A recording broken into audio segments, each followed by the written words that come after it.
The government will now issue this very important statement. Breaking news! Ice caps have melted due to global warming, exposing new diseases, one of which is beginning to turn people into zombies. Back to Tom with the weather. Zombies. People are so gullible nowadays, right, Paul? Better Mike jump scare. Zombie apocalypses have been floated around as an idea for generations and generations.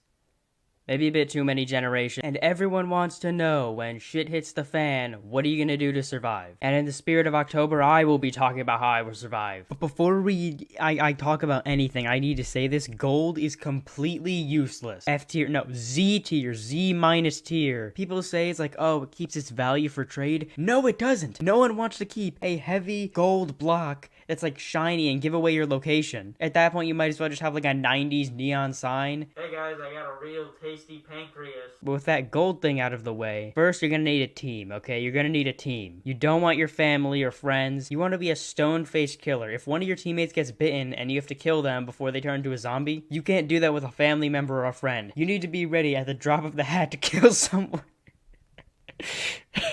I hope nobody's hearing me say this. That would be really bad. So if we're speaking like purely hypothetical and we have teams of 4, here's who I would have. Bear Grylls, because, you know, obviously he's a survivalist. Number 2, Teddy Roosevelt. If all the presidents were to get into like a free-for-all, as they were when they were presidents, Teddy Roosevelt would win. The Grim Reaper had to take him when he was asleep, because the Grim Reaper wouldn't be able to win if he was awake. And finally, Howard William Taft. Now you're probably thinking, why another US president and why Taft specifically? I mean, he was very overweight and not very good at mobility. He probably wouldn't be able to survive like a day in the woods. And that's the thing. If zombies are chasing you, you don't want to be the fastest. It's just about being not the slowest. Okay, you're gonna need a sacrifice. You need to guarantee your survival. Now, is it morally wrong?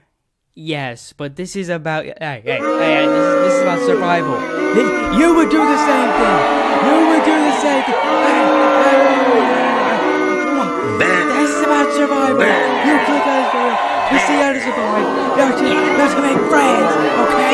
Not to make. Anyways, so now that we have the team, we need to find the location. Where is our base going to be? And when I should have been paying attention to what my teacher was saying in my class, thought of a great idea. A museum. Think about it. We have weapons, we have armor, and we have a relatively strong structure. Now onto supplies, and clothing is pretty hard to nail down because it all depends on what scenario you're in. If it's winter, you're gonna want a jacket, but if you're going to an area with a lot of zombies, you're gonna want like football padding. I'd only recommend wearing the night armor if the zombies have gotten into the museum, because night armor isn't exactly discreet.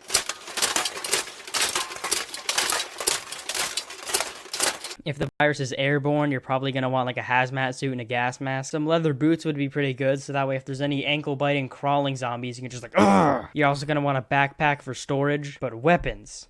Weapons is what everyone cares about. Now, first things first, this is non-negotiable. You need a melee weapon. Preferably a knife you can keep around your waist, so that way if a zombie's, you know, all up in your business, you could just, ugh! But if you want to go full Jason Voorhees on their asses and take a huge machete, then be my guest. Next thing you need as a true cheeseburger-eating, artery-clogged, freedom-flying American, you need a gun! Any gun will work. The AR-15, the M9, the R2-D2. As long as you're strapped, you're good. But there does come a problem with guns, and the fact is that they're incredibly loud and have limited ammo. You could use a bow because they're quiet and have reusable ammo, but they're not as good. Next, you're gonna need one of those big circular fans. You rip off the cage, sharpen the blades, and now you have like a huge chainsaw. Just push it right at them and they get obliterated. However, this will need a power source, and I don't know where you'd find that, assuming that in this scenario there's no running water and power. But if you can find a power source, you can just turn all the zombies into smoothies. And speaking of smoothies, food. Food is actually probably the easiest one because you just grow your own. And drink the rainwater, and if the rain doesn't come, you can always drink toilet water because I guarantee